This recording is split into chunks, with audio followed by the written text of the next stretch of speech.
السلام علیکم دوستو، جہاں ہم بچپن سے پاک فوج کی بہادری اور شجاعت کی داستانیں سنتے آئے ہیں، وہیں ہم یہ بھی سنتے آئے ہیں کہ پاکستان کے اخراجات کا ایک بڑا حصہ بلکہ زیادہ تر حصہ پاک فوج پر خرچ ہوتا ہے، جو کہ ملکی بجٹ کا 70% ہے جو پاک فوج پر خرچ کیا جاتا ہے۔ اور ہم میں سے زیادہ تعداد ان لوگوں کی ہے جو آج بھی اپنے بزرگوں کی بتائی ہوئی ان باتوں پر یقین رکھتے ہیں لیکن تحقیق نہیں کرتے، اور آج بھی یہ سمجھتے ہیں کہ پاک فوج پاکستان کے بجٹ کا 70% حصہ استعمال کرتی ہے، جبکہ ہم یہ جاننے کی کوشش نہیں کرتے کہ اس میں کتنی حقیقت ہے۔ وہ پاک فوج کہ جس نے ہمیشہ ہماری سرحدوں اور ہمارے جان و مال کی حفاظت کی ہے، جو کہ ہماری حفاظت کے ضامن اور ملک کے پاسبان ہیں، جنہوں نے بے شمار قربانیاں دے کر اس ملک کو تمام تر عالمی سازشوں اور ہمارے ازلی دشمن بھارت کے ناکام ارادوں کو ہمیشہ ناکام بنایا ہے۔ وہ پاک فوج کہ جس نے ہمیں دہشت گردی سے نجات دلائی ہے، وہ فوج جس نے پاکستانیوں کو امن لوٹایا ہے، وہ فوج کہ جس نے بھارت کو ہمیشہ منہ توڑ جواب دیا ہے۔ اس فوج پر اس طرح کے الزامات لگانا افسوسناک ہے۔ تو دوستو، پاک فوج کے بجٹ کے متعلق جو الزامات عائد ہوتے ہیں، ان میں کتنی حقیقت ہے اور حقیقتاً پاک فوج کا بجٹ میں کتنا حصہ ہوتا ہے، اور 2020 اور 21 کے بجٹ میں کتنا حصہ تھا، کس ڈپارٹمنٹ کو کتنا حصہ ملا، اس شعبے کے کتنے اخراجات ہوئے، اور اس کی مکمل تفصیلات آج میں آپ کے سامنے رکھوں گا، تاکہ ہماری بہادر فوج کے خلاف ہونے والے پراپیگنڈا کو روکا جا سکے، جو کہ دشمن کی بڑی سازش ہے، جس کو آج میں آپ کے سامنے بے نقاب کروں گا۔ لیکن اس کے لیے آپ کو ویڈیو کو آخر تک دیکھنا پڑے گا، تو میری آپ سے گزارش ہے کہ آپ ویڈیو کو آخر تک دیکھیں، تاکہ آپ کو حقائق کا پتہ چلے اور آپ پاک فوج کے خلاف ان سازشوں کا ناکام بنا سکیں۔ تو دوستو، سال 2020 سے لے کر 21 کے لیے جو حکومت پاکستان نے بجٹ رکھا تھا، اس کا حجم تھا 7,295 ارب روپے، جس میں سے 1,299 ارب روپے ملکی دفاع کے معاملات اور سیکیورٹی کے لیے مختص کیے گئے تھے۔ اور دفاعی معاملات کی اگر بات کریں تو اس میں پاکستان کی تمام نیوی، فضائیہ اور آرمی شامل ہیں، اور تینوں افواج کے تمام تر معاملات اور شعبے بھی اس میں شامل ہیں۔ گویا کہ ملکی دفاع سے تعلق رکھنے والی ہر چیز کے لیے 7,295 ارب روپے میں سے 1,299 ارب روپے پاک فوج کے لیے مختص کیے گئے تھے، جو کہ ملکی بجٹ کا 17.67% بنتا ہے، اور جسے ہم 70% سمجھ لیتے ہیں۔ اور اس 1,299 ارب روپے میں سے جو کہ ٹوٹل دفاعی بجٹ ہے، اس میں سے 613 ارب روپے پاکستان آرمی، جو کہ ٹوٹل دفاعی بجٹ کا 47.6% بنتا ہے۔ اس کے علاوہ پاک فضائیہ کے لیے 274 ارب روپے، جو کہ ٹوٹل دفاعی بجٹ کا 21.25% بنتا ہے، اور پاک بحریہ کے لیے 140 ارب روپے، جو کہ ٹوٹل دفاعی بجٹ کا 11.3% بنتا ہے، اور باقی 262 ارب روپے ISPR کے لیے، جو کہ ٹوٹل دفاعی بجٹ کا 20.33% بنتا ہے، مختص کیے گئے تھے۔ جیسا کہ میں نے آپ کو بتایا کہ ملکی بجٹ میں سے 1,299 ارب روپے، جو کہ ٹوٹل ملکی بجٹ کا 17.67% بنتا ہے، ملکی دفاع اور سیکیورٹی کے معاملات کے لیے مختص کیے گئے تھے۔ لیکن اس کے علاوہ اس 1,299 ارب روپے میں 369 ارب روپے ریٹائرڈ ملٹری ملازمین کے لیے اور 324 ارب روپے آرمڈ فورسز ڈیولپمنٹ کے لیے بھی شامل ہوئے تھے، جس کی وجہ سے دفاعی بجٹ جو کہ 1,299 ارب روپے تھا، اس کا حجم 17.67% سے بڑھ کر 27.16% ہو گیا تھا، جو کہ 70% سے ابھی بھی بہت کم ہے۔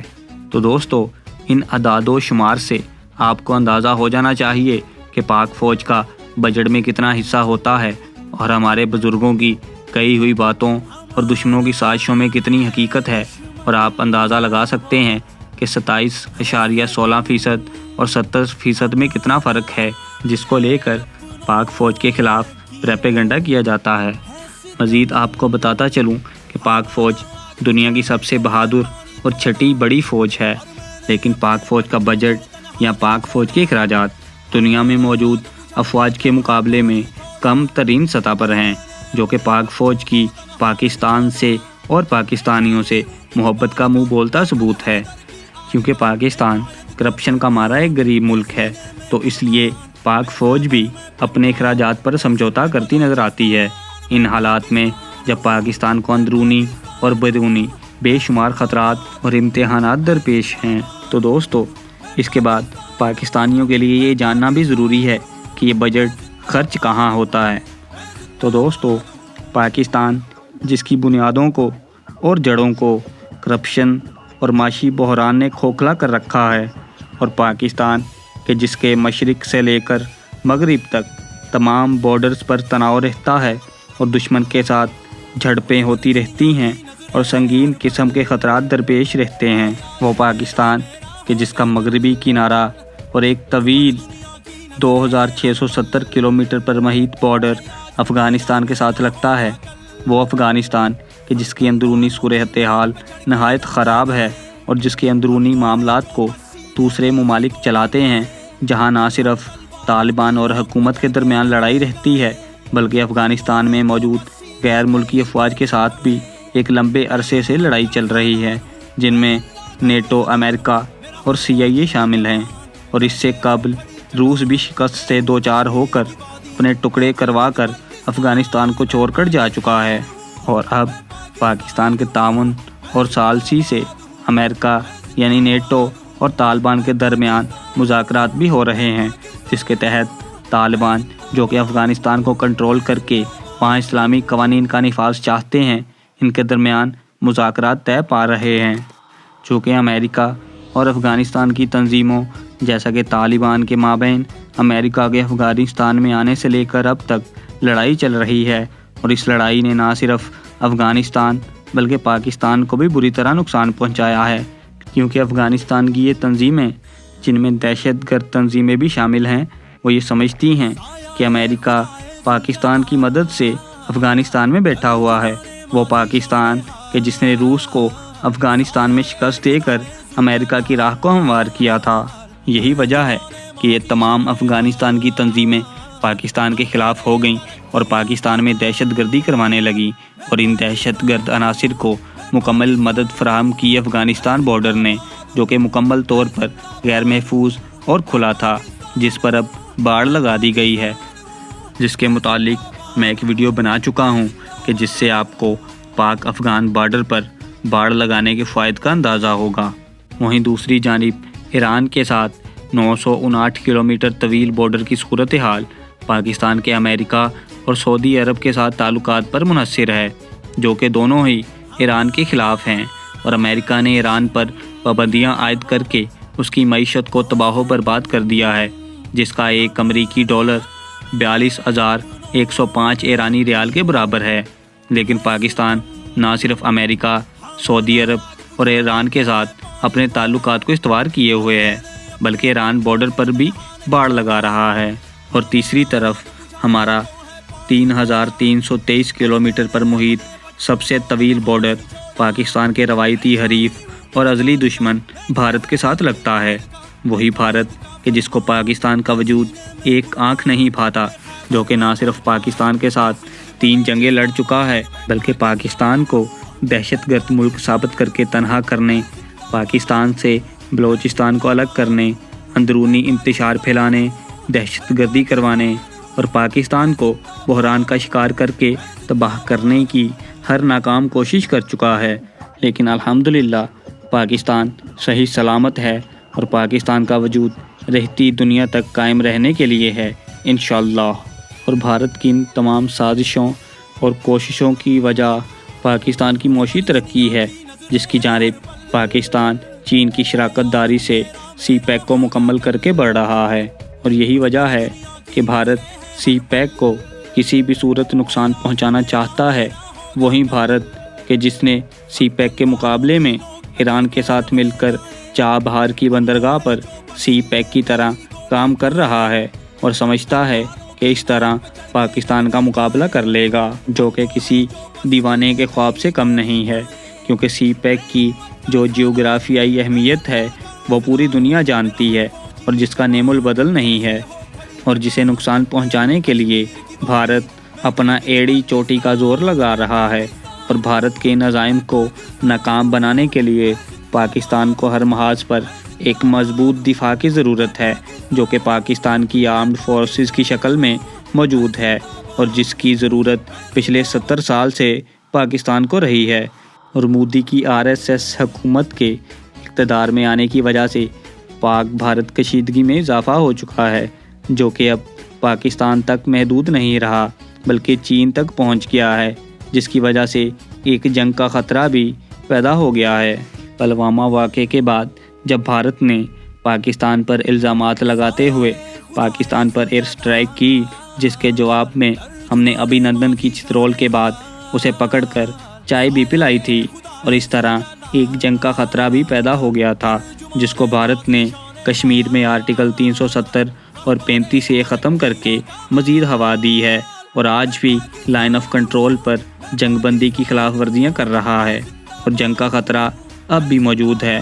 تو ایسے ملک کے ساتھ جو کہ ہر لحاظ سے یعنی ملٹری، آبادی اور رقبے کے لحاظ سے پاکستان سے 3 گنا بڑا ہے، اسے لگام ڈالنے کے لیے پاکستان کو ایک مضبوط دفاع کی ضرورت ہے، جو کہ پاک فوج کی شکل میں ہمارے پاس موجود ہے۔ تو دوستو،